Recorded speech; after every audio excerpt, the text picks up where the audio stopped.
Yes, alright. Awo wenyini wetugenda okubanga tutandikira olunaku olwaleero. Kakati nno kimaze okuzuuka nti bukyanga operation ekolebwa ey'okuraidinga amaka g'omukyala yaliko former minister of ethics and integrity w'eggwanga walino Uganda omukyala Maria Matembe bukyanga bakola raid mu makage agawangalira e Luzira. Okuva olwo omukyala ono amiisinga takubikako kya mulubaale bamuwenjezza ewaka ne mu kibira talabikako. Kakati wenjogera kati bamuwenja buseenene. Statement zeyasembyeyo okukola ne information zeyasembyeyo okukola nga bakajja okuraidinga amakage okugasalako ogenda maaso n'okugafuukuuza obubaka obwo nabo bawadde olunaku olw'eggulo. Wabula kigambibwa newankubadde obubaka obwo yabufulumizza bwe bubaka bwe yasembayo okukola era taddangamu kubikako kya mulubaale. Omwami we agamba bukyanga ono afuna information nti nno amakage gagenze maaso n'okubanga gafuukuuzibwa abantu abataategerekeka bamukwata mundu taddangako kubikako kya mulubaale era taddanga waka agenda maaso n'okumiisinga era beebuuza Maria Matembe ali luddawa. Kakati nno muhoozi kaweddemu kubanga Maria Matembe wabanga agenda maaso n'okumiisinga amaaso gonna bagenda gakyusa bagatunuulize muhoozi Kainerugaba kubanga yabadde omusaale ennyo ng'atagetinga omukyalo ono era kigambibwa nti nno y'omu ku nsangi zino abeegugumbidde omuze oba abeeguliridde omuze ogw'okubeera nga bakola raid n'okuwamba abakulembeze mu ggwanga erya Uganda. Tekijja kwegaanika segujja kubanga gwe mulundi ogusoose okubanga awamba cabinet minister kubanga tulabako wano omukyala abaddeko former speaker wa parliament Anita Amongo Narongo naye kajja awambibwe era nga yawambibwa muhoozi Kainerugaba. Kakati omukyalo ono naye atadde ensi ku stake era agitadde ku bunkenke tamanyikiddwa gyali tetumanyiwa gyali tamanyikiddwako mayitire tetumanyi oba yawambibwa oba tawambibwanga. Wabula mu byonna nga tugenda mu maaso nginaku obubaka bwe yasembyeyo okubanga akola ng'aweereza muhoozi Kainerugaba wamu n'ekitaawe mwami Yoweri Kaguta Museveni.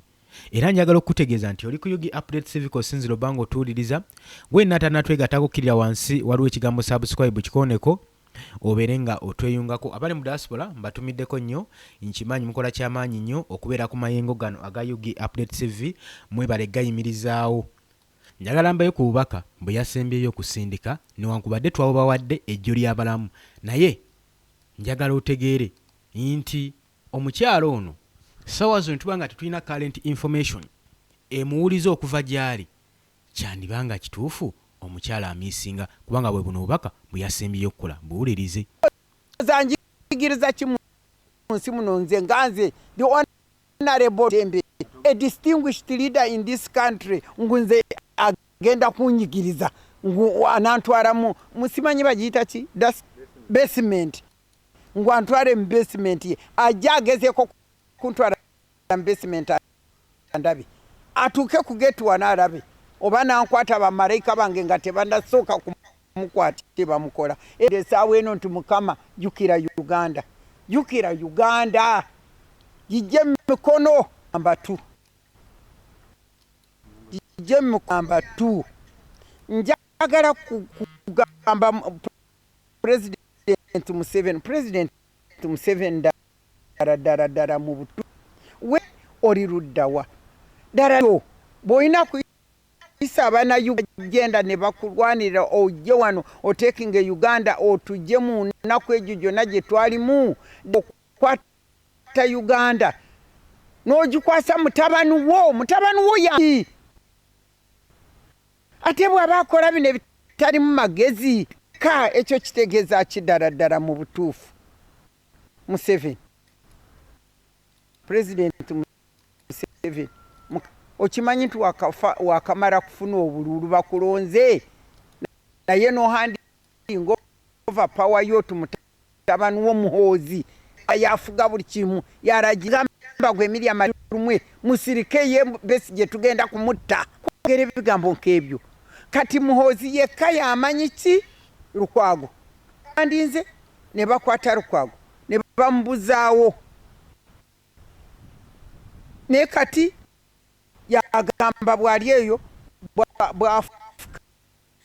bwafukira mu basement bwamuyigiriza ebintu nga abantu abali distinct ddala nguye mukulu mugundi je n'ayogera ebintu ng'ebyo ddala ekitiibwa kya Uganda kyonna n'akifuura bonna bamunayono kamanda kiwa amagye Museveni please mutabani we mutugjeeko tojja kwandingava eggwanga lino mutabani woyo eraga byakola nze nkuba omulanga kakati newankubadde information mugiwulidde si yekka asoose okubeera ng'ayeekera mu Hozken Rugaba ne mwami Yoweri Kaguta Museveni nga bagenda mu maaso n'okuba nenyaako ku bikyamu bye bagenda mu maaso n'okukola ebizze bibaawo ensangi zino ekyokuwamba abantu kisusse naddala abakulembeze abo bali ku ludda olw'opposition saako n'abo be bataagala bayinza okufuuka obstacle mu bukulembeze bwabwe abali mu cabinet minister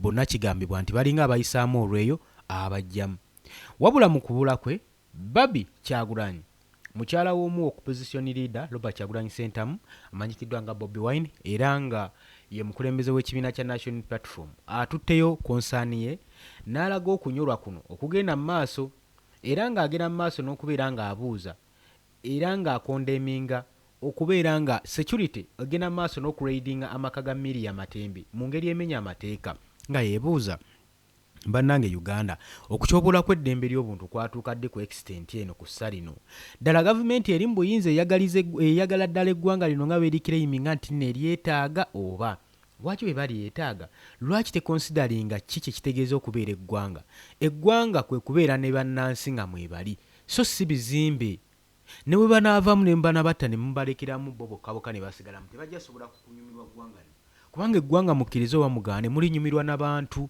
kino abakulembeze baffe mukimanye ekikola eggwanga bantu kati abantu ogenda mu maaso n'okuba ng'obatta ng'obajjamu baani boogenda okufuga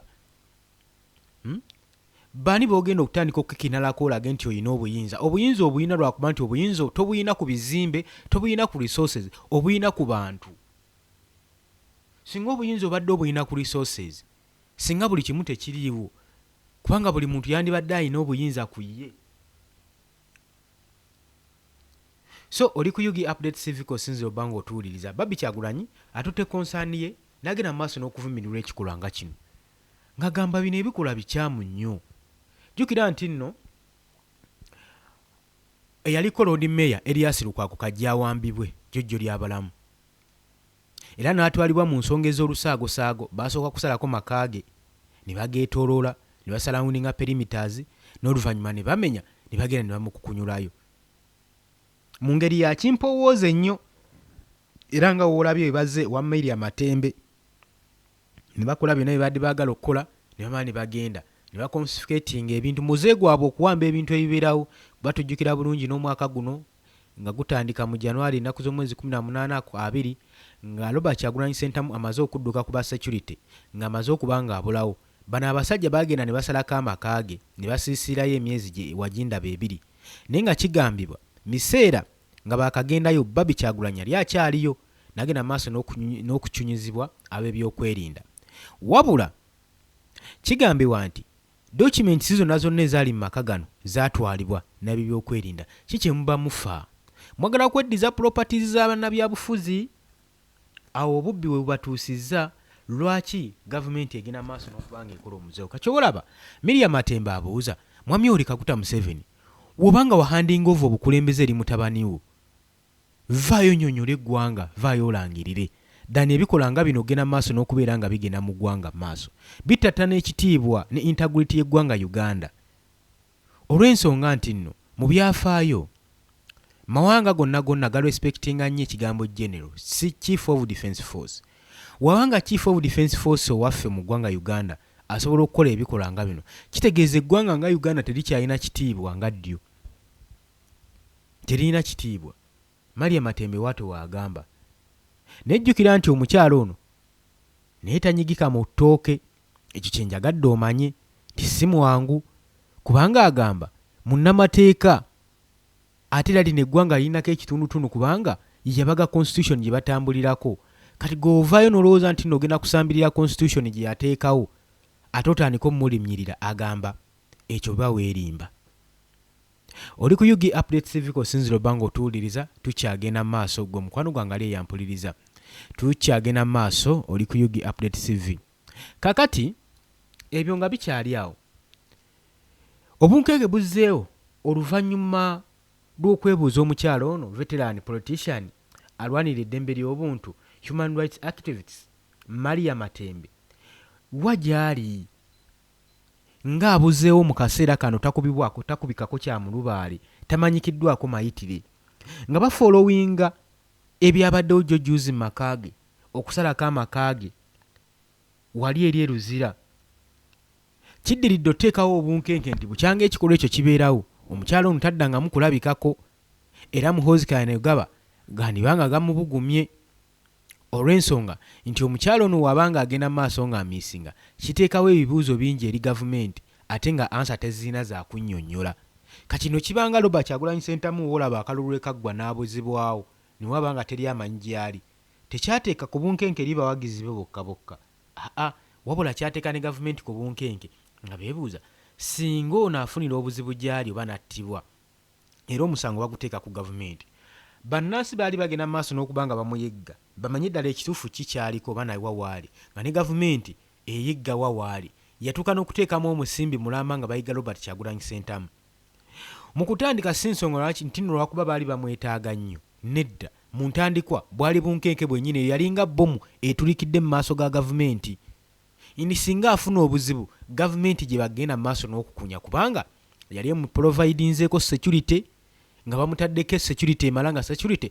eva ku side ya gavumenti kati ayinza otya okubanga yabatolokako kitegeeza mu gavumenti yennyini eyalina olukwa okubanga Robert Kyagulanyi Ssentamu abulawo olaba ebibuuzo ebyali bigenda okwetooloola nga byetoolera ku Yoweri Kaguta Museveni tumuhabulwa nga ate talina ansa yaabyo kakati nno weegutyo weguli oluvannyuma lw'abeokwerinda okukola era ne basalako amaka g'omukyalo ono Maria Matembe kyokka mu kaseera ke kamu n'atasangibwayo ate n'abula mu kaseera kano obunkenke muhoozi bw'ayina gwe obumanyi wabanga abadde akanga mu bukanzi omukyalo ono n'abuzibwa n'abulawo ddala n'asalawo kubulawo omusango baguteeka ku ye era yayeetika obuvunaanyizibwa bw'okubulawo kw'omukyalo ono Maria Matembe ekyo njagadde okirowoozeeko nkakuleetedde nga kalowoozo wabula ng'okyali ku UG Update TV kosinziro bbanga otuwuliriza tukyagenda mu maaso gwe mukwano gwange ali eyampuliriza ng'eggwanga likyali ku bunkenke likyali mu fiya ekiwamba abantu ekirabiseeko ng'ate kikolebwa ddala abeekwerinda abavunaanyizibwa mu kuuma eddembe lya Uganda kino kikanze bannayuganda wabula bukyanga awambibwa oba bukyanga abuzibwawo omwami wa Maria Matembe Nehemiah Matembe agamba okuva ku Friday ekiro kyolwo family teddangamu kulaba ku former ethics and integrity minister okuva operation eno we yakolebwa ab'ebyokwerinda okuva olwo omukyalo ono talabikangako era taddanga kulinnya kigere kye waka talabikangako waka takomangawo era mu statement egamba bagambiwe bati we don't know where she is ever since the raid we have not heard from her we appeal to whomever as Matembe to release her to return home kati gavumenti ebazanya bagizanya tetumanyi oba ddala bituufu yabuzibwawo wabula kigambibwa tebamanyi gyali era nga bagamba tetumanyi wa gyali okuva raid we yagenda maaso n'okukolebwa tetumanyi mayitirege tetumuwulizangako era tugenda mu maaso n'okutegeeza oyo yenayina amuyina oba amuwambye amulirizinge mangu omukyala akomewo ewaka kubanga bukyanga bakola operation y'okuraidinga amaka ge omukyalo ono Maria Matembe talabikangako waka era takubikangako kya mulubaale kakati fena twebuuza ali luyiwa ali luddawa ddala yawambibwa oba yagadde teeka gavumenti ku bunkenke gavumenti egende maaso n'okusattira olw'ebikola byabyo katugende maaso nga tutunuulira ensonga eno tulabe weegenda okuggwera kati omukyala agenda maaso n'okubanga amiisinga simanyi oba yagadde teeka gavumenti eno ku bunkenke oba gavumenti ddala yamuwambye muhoozi ddala yakiri emabega waakyo ebyo byonna tetunnamanya wabula ba family friend okuva ku TV personalities Junior David Kazola agamba Maria Matembe yali amaze okubanga alekulira amaka ge nga bulijjo ng'agenze kuyuza jjoogo ku lunaku olwo lwe bagenda mu maaso n'okuba nga basalako amaka ge nga bagakolako raid yali agenze ku jjoogo n'okuva olwo takomangawo waka ate omuntu waba agenze kujoogingamu ebiseera ebisinga engoye zibajoogingiramu ozimanyi tekisoboka kubanga omukyalo ono yalinga ajooginga n'abulawo bw'atyo mu ngeri efaanaganako bwetyo twogera ku former minister of ethics and integrity ow'eggwanga Uganda kakati wano gavumenti kiba kikola ki kiba kigikuba kakati bagamba nti yali agenze kujooginga kakati okuva n'olwo tetumanyi mayitirege tetumanyi bimukwatako tetumanyi kyamubaako Kazola agamba TV presenter agamba ono yali agenze mu jjoogo nga bulijjo watiro kikola agamba ba relatives ne ba families ne friends bagamba bakole ekisoboka basobole okubanga batracinga omukyalo ono wajyali na waji yabulidde otherwise tuyinza okubigayaliriramu tuyinza okudda okuliisa ebijanjaala empiso ng'omukyala ali mu ttabbu ali mu buzibu kubanga kino ekiri atabaala bulijjo na bulijjo ate ekigenda mu maaso mu ggwanga Uganda bakimanye eggwanga lyatabanguka dda security y'eggwanga tebakyagyesiga bannansi tebakyesiga security y'eggwanga yava dda ku constitution era wabaawo ekigenda okuleeta olutalo mu ggwanga Uganda ab'ebyokwerinda bakoze kyamaanyi nnyo contributinga olutalo mu ggwanga saako n'okwonoona constitution w'eggwanga Uganda enono development ez'oluvannyuma lw'ennaku ebbiri nga ba security operative bagenze maaso n'okusalako amaka g'omukyalo ono wali eruzira okusinziira ku family egamba nti ttiimu yazze nga mwabaddemu abalina uniform n'abatambadde uniform saako n'abali mu plain closed personnel ne bagenda mu maaso n'okusaakinga amaka gano nga tebalina identity tesobola bategeera era nga tebannyonnyola era nga nabo bennyini tebannyonnyoka era nga ne papasi yaabwe ey'okusalako amaka gano yabadde tetegeerekese wuliriza ggwe omukwano gwange ali eyo ba witness ababaddewo wabaddewo abakyala babiri era n'omusajja omu ng'ali mu civilian attires era ne bayingira compound abalala abadde bakutte emmundu ababadde armed abasirikale basigadde wabweru group reportinga babadde mu Toyota vehicle emanyikiddwa nnyo nga drone nga gye batambuliddemu ate ebiseera ebisinga wabeera akabonero ka drone tutera okulabawo okuwambibwa ekyo tukimanyi bulungi nnyo so obulamu bw'omukyalo ono newankubadde tuli wano bwandibanga buli mu matigga Nekayima Nehemiya husband wa Maria Matembe agamba ba operation basaakinze buli ruumu mu nnyumba okukosa n'ebisenge byaffe bye tusulamu byonna naye bavuddeyo nga tebalina kye batutte mu bisenge bino era nga tebalina n'explanation gye batuwadde wabula kigambibwa nti batutte kye bayita electronic devices ezabadde mu maka muno ezasangiddwayo basanzeeyo agamba bansanzeeyo nze nga ntudde mu kisenge kyange omwami wannyonnyola ne mbabuuza babadde baani alera ki kye baagala naye ne bayiginowalinga ne bamwebalama ne batandika okusaakinga bedrooms bathroom then n'oluvannyuma ne bakomawo n'ennyongero babuuza era ne bagaana okunziramu ne bagaana okurespondinga kati famire yeerowooza nti operation bayinza okubeera nga be baarestinze era ne babuzaawo Maria Matembe eyabadde amaze okuba nga alekulira amaka ge nga bwe kigambibwa TV presenter waatugambye ng'agenze ka jogging nga bulijjo kiteeberezeka kisoboka okuba nga yakoze eki nga yabuziddwawo wabula omukyalo ono nga wenkugambye mu sizoni eno ebigenda mu maaso si yasoose si yagenze mu maaso n'okubeera nga akudisizinga gavumenti abantu bangi abateereddwa ku lisiti newankubadde Maria Matembe tabaddeeko abagambibwa okuba nti no bagenda maaso n'okubanga bagenda kubanga bawambibwa mu kiseera kino. Era oyo mu ku bo nga ye Honorable Ssemujju Nganda, era Ssemujju Nganda ye abadde awanda muliro. Mu bigambo bye byagenze mu maaso n'okubeera nga ayogera ng'awooninga mutabani wa Muhoozi Kainerugaba bye bimu ku bino. Wuliriza n'oluvannyuma tweyongereyo. Ne Uganda si bye bimu ku by'obugagga bya Museveni. Bw'aba yalimba famire ye Museveni tukwegayiridde bawe history okuli eby'obugagga byo. Bw'oba wali otaddeko Uganda wagaye nti wagiteekako mu butanwa.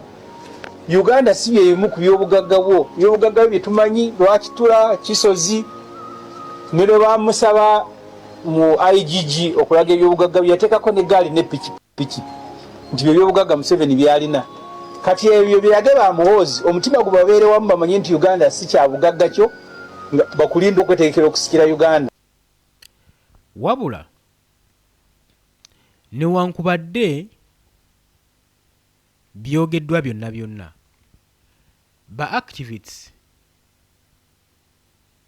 ne ba advocates ku nsonga z'ebyobufuzi n'okulwanira eddembe ly'obuntu naddala abali ku ludda olw'opposition bageti bagenda kusiriswa kubanga bino ebikolwa ebigenda mu maaso kitayika intention yaabwe yakusirisa bonna abali ku ludda oluvuganya gavumenti tusirike wecce bagende mu maaso n'okukola ebigendererwa ebyabwe bye baagala, bagende mu maaso n'okututuntuza n'okukola buli bikola bye baali yagadde okukola ku munnansi, naye bagamba tebagenda bino biganya kubeerawo. Wabula nga byonna bigenda mu maaso, Mariam Matembe bw'abazza ayogera ensonga ze oziwulira nga zirimu eggumba, abadde akubira ddala ku ggumba eri gavumenti era okwagala okujjukizaamu katono bye bino ebibadde bimu ku bigambo bye ebiyinza okubeera nga byakanze gavumenti bagamba omukyalo ono ekataligirya yandituwunzika era ne baagala ekiwundo kisalira eddagala naye kaakati balinga gye bawalampye gye gava. Embeera ng'ebagagidde. Njagala owulirize ku bigambo bino n'oluvannyuma tweyongereyo. Basement ngu bali ku basement kati basement Muhoozi yali ayezimbidde ennyumba ye mu nsi muno.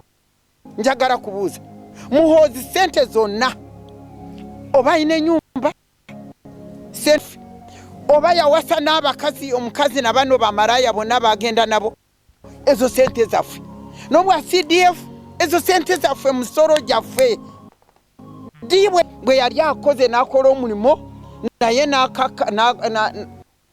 bakiyita ki naye nastrivinga n'akola ki ng'abantu bonna ba youth b'omu Uganda muno ababonaabona abamuyita bino na bino ne bakola otulimu twabo yagira ddala ti najja ku red carpet ya taata we n'ayingira n'afuna buli kimu kyonna kyafune n'alwoka n'agamba nze mbatwala mu basement yange. Basement yana ayagimuzimbira basement agimuzimbira yani Muhoozi namulabye bya tweetinga mazima kwago our former dignified mayor ngamugamba nti kati emirundi esatu nti ye stupid. Kakati ze kankubulire kankulinga Katonda nsonyi oba njogeza buyinza mino aye Yesu ojjukira Yesu bwe yagenda n'ayingira mu yekaalu n'asanga batunda bakola ebicafu byonna bye yaliyo yabakola ki byonna yabikuba n'abitabuka nga nze kati bw'entabuse kubanga mu butuufu mutabani wa Museveni kubanga yatukola bino abana Uganda distinguished Ugandans. Juze namona bagamba ono mukazi antatweetinga n'agamba ngu nze ne Winnie Byanyima we are just useless chicken. Ngu Matembe and Winnie Byanyima are useless chicken. N'alwoka n'agamba ngu oyo Matembe alina okukitegeera nti alina kubanga ansinza n'andamya sire n'endamya ki amanyi intelligence gendina amanyi who Matembe is not here in the physical but even in the spiritual. Alwoka agambe namulabye agambye bano ba Law Society boogedde n'abanupu ne boogera n'agamba ngu I'm coming to get those ones. Katonda w'omu ggulu nkusaba kimu, arrest that man. God, you can really arrest that man. If President Museveni has decided to hand over the power that the people of Uganda gave him as the president of this nation to his son, he must come and account to the nation. Nze njagala kugamba. I have said that is a nonsensical, hopeless, useless man. Because I had somebody announcing, we have killed 30 so far. We have arrested 2,000 so far. And he's enjoying and he's the head of security. Do they even announce those things? I want to ask you.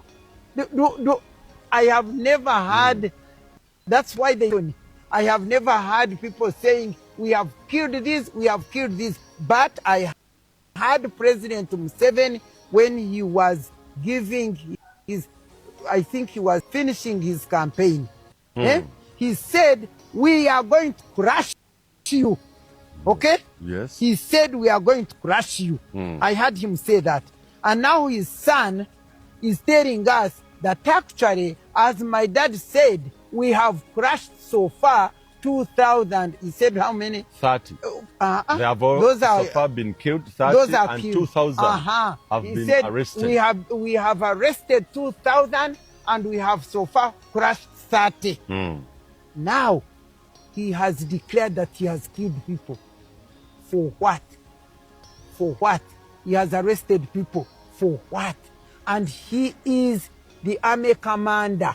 He is not the inspector of police. Yes. He's the army commander of police. I want to ask, when you are to war, then you kill. The other people come with guns, so you fight and kill. Now I want to ask, when we were in elections, were we at war? Those people whom he has killed, were they at war with him?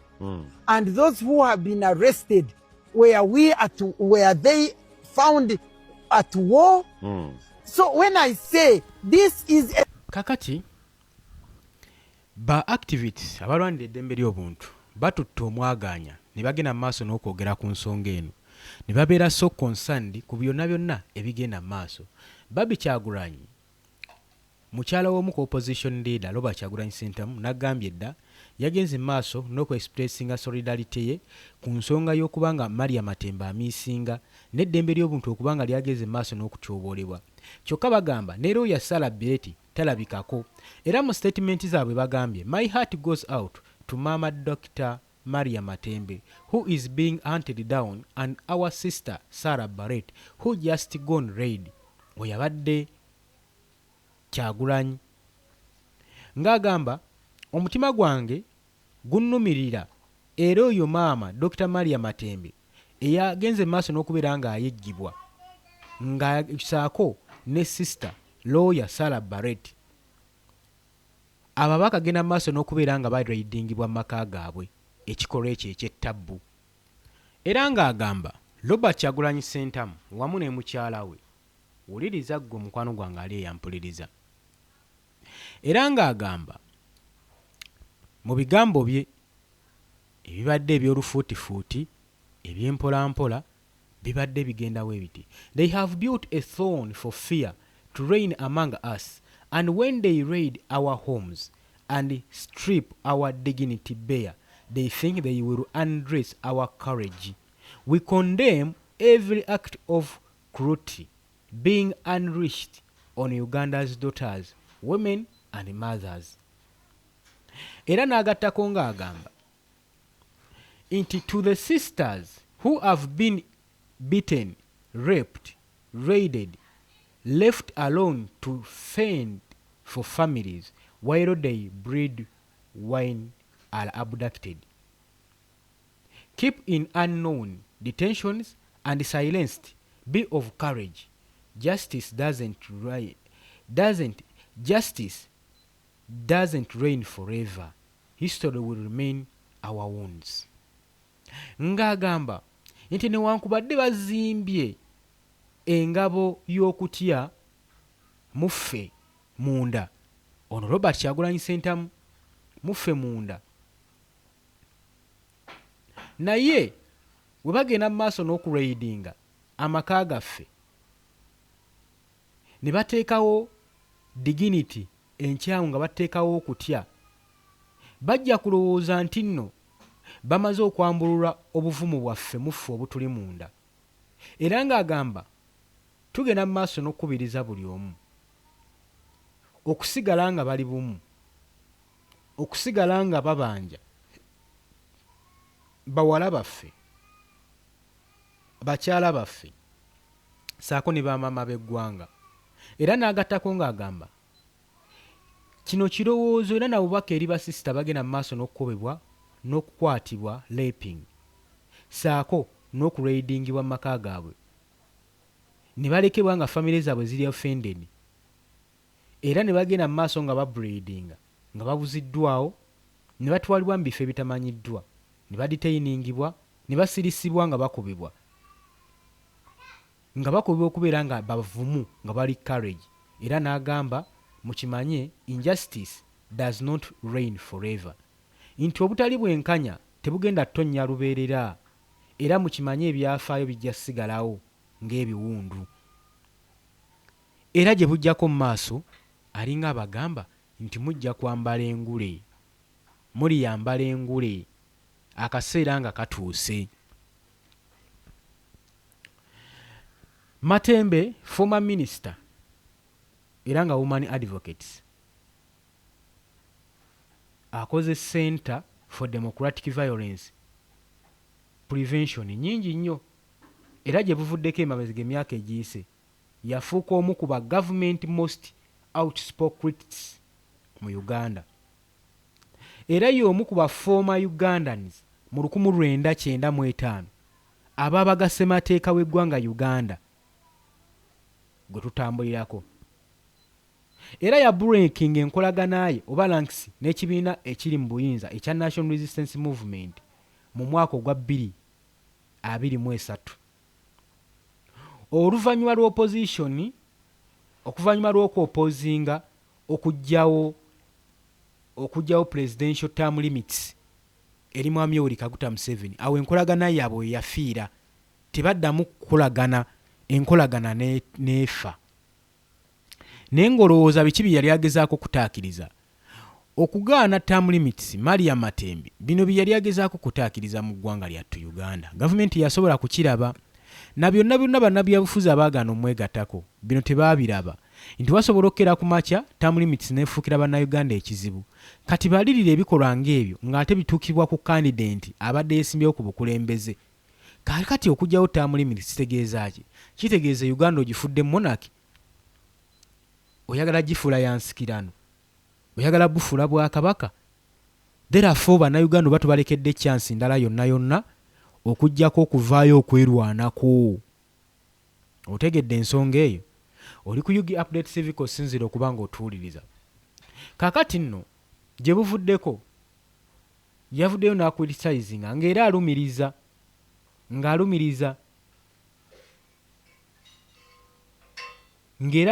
ng'agenda mu maaso n'okwandamininga state institution n'okwendominga ku human rights abuse egenda mu maaso, erabikiddwa nga gavumenti egenda mu maaso n'okuba ng'ekola ebikolwa nga bino. Bya nnaku, byennyamiza, naye nga tetulina kyakikolera. Kakati had disappearance ez'oluvannyuma lw'okuba ng'agenda mu maaso n'okulabika, ng'agenda mu maaso n'okulumiriza gavumenti okubuzaawo ab'opposition, ng'egenda mu maaso n'okubuzaawo abakulembeze. Wano gyo Juzi Erias Lukwago, former lawyer, former Lord Mayor wa Kampala, okuba ng'abuzibwawo, yagenda mu maaso n'okwogera ku nsonga eno. Kati so ebintu nga bino bye bigenda mu maaso n'okubeera nga biteekawo embeera n'akacyankalano n'akukubuzaawo abakulembeze mu ggwanga lyattu Uganda. Nga bulijjo oli ku UG Update Civic osinzira obba ng'otuwuliriza, bw'otanatweyungako okutegeeza kirira wansi waliwo ekigambo subscribe kikoneko obeere nga otweyungako. Nga bulijjo njagala nsomeyo abantu nga 2-3 abagenda mu maaso n'otuteekayo ku comment section ku mukutu gwaffe guno, n'oluvannyuma n'abateerako akatambi akasembayo, n'oluvannyuma tuneesangayo. Nanka webale kubeerako oteesezza, ogamba the God we serve is not sleep on Ugandans. Jesus reigns. Even the might follows. Pride comes before follow. May God Lord protect you, Maria. Impangia Losius. Mpangia Aloysius. You can't an explore leader. You a mother. You might be a good leader of Uganda soon. Chicho otegeeza. Kitegedde kyaotegeeza ku nsonga eno. Wano mumuze mugamba a few moments later Lukwago was also like that. Victor Muyati. Annange leero luno. Anyway,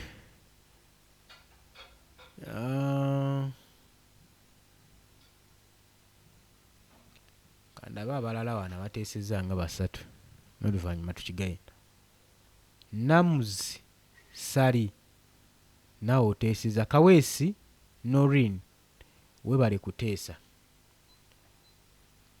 Lule Sadi webale kuteesa.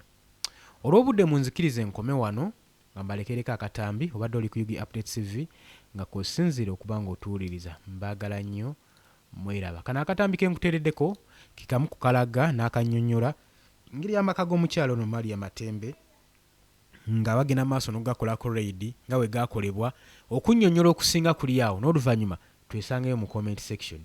Mbaagaliza olunaku olulungi mweraba. Ye bba wa Maria Matembe waneeruzira abaatugambye nti kumaca agaleero waliwo abasajja abambadde ebyambalo by'amagye n'abakyala babiri nga bali mu ngoye eza bulijjo abazinzeeko amaka gano nga ziringa ssaawa 4 ez'okumaca ne bamusanga omukulu bba wa Maria Matembe ng'atudde wano wennyini mu kifo kino kinnyini ng'ali mu kunywa kacaayi. Omukulu tubuulire lwe bayingidde batya, baakusanze okola ki kyagenze mu maaso? Bayingidde awo through the kitchen n'omulala n'ayingira, omukazi n'ayingira main door, balcony and facing outside. Kakati nindaba abantu ne bayina ddala abakyala abo babiri ne mbabuuza mwagala ki,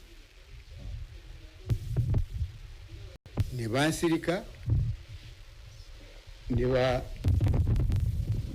bayitawo ne bagenda side ya ne badda mu korido yaffe yino wano, ne badda mu korido yaffe wano kati wano kakati nembadde amabega nenzijja neyimirira wano. This is the side of my bedroom, master bedroom. Kagamba ne bayingira, omu yayingidde, omu nayimirira awo makati, n'atunula eno n'atunula eri, n'adda side ya bathroom ne study. Kakati nimbabuuza ddala mwagala ki, ne bansirika tebambuulidde ekintu kyonna. Kali ngamba nti kakati bwe mba tumumbuulidde munaafuna ki, kubanga nandi bayambye kyemwagala. Ne balaba awo ne batunula nga tebalina kye balaba. Ogenda okulaba nze ne mbaviira ne nvaayo ne nzira mu kolido ne nzira eri mu sitting room gye naabadde, naye nabo ne bavaayo ne bansanga awo ne bafuluma bweru. Teri kirala, teri room gye baaziza nti bagezezaako okucekinga kulaba ki? Teri room endala gye bagezezaako okuyingira okuggyako master bedroom. Kati ekirala we wabweru wabaddewo ki? Baani ababadde? Waddewo abajaasi oba? Wabweru side ya entry wabaddewo emmotoka zino zibayitanga kamunye naye drone, pulira bagiyita drone. Kakati badde parking awo mu parking nga tebabaddemu bantu balala okujjako abakyala abo babiri, omuwanvu abadde bweru naye teyabadde mu uniform nga balina emundu. Abambadde batya? Nga bambadde ebyamagye oba ebya poliisi? Abo ababiri babadde bambadde ebyamagye nga balina mask Bukokoro kakati awo nebinsobera mbabuuza mwagala ki tebaddamu kati bamaze ng'eddakiika meka wano mu maka ago nga batunula wano nga bamoving up and down zibadde wakati w'eddakiika 5-7. kati gwe oyinamu okweralikirira lwaki nedda neralikirenza abaserikale tebanyingirira kubanga nze am a peaceful civil servant ndi wano siina mutawaana nawe omuladde emirimu siina kyeneralikirira kujjako abaserikale abo kati bantiisiza simanyi lwaki bazze ate nga teboogera. madamu kaseera ako bwe wajjidde wano yabaddewo madamu teyabaddewo yafuluma essaawa nga 3:30 n'agenda kakati ndowooza simanyi babadde banoonya ye obabaziza kintu kyonna. olinamu okutya nti madamu bayinza omukwata essaawa yonna? Yes, ekyo kyo nkiraba kubanga nze tebalina kye bankutteko tebambuuziza ate bayingidde mu kisenge kye ndowooza bamusanga ali mu kisenge bamuwambe. wazeemu okuwuliriza madamu kyekiddako? ebya madamu nabivuddeko kubanga nze nakubidde driver nangamba nti abadde wano ng'ali mu jimu naye siddayo kumulaba teyazeemu kunkubira nenkuba ng'esimu tagikwata. kati ki ekiddako mwe nga famire ki kyemuzzaako? nze wojjidde wadde osanze nga ngenda mu poliisi kola ripoota eyange ng'omuntu ngikole abapoliisi bategeere nti ewange waliyo omutawaana gusitegeera. kuva ewaniki Matembe bawa Miriam Matembe wali sawa zino ali mu kweralikirira so amaaso gonna kati agatadde ku poliisi okubanga agezaako okulopa ekibadde mu maka ge ng'amateeka bwe yagalagira so tamanyi kyekiddirira naye mweralikirivu nnyo nti essaawa yonna omukyala we Miriam Matembe ayinza okuba ng'akwatibwa abamagye oba betuyita aba security. Tulindiridde tulabe kyekiddako kubanga kuva ku makya abadde tanaba kuwuliziganya naye yagezaako okumukubira essimu nga teziyitamu oba nga tazikwata.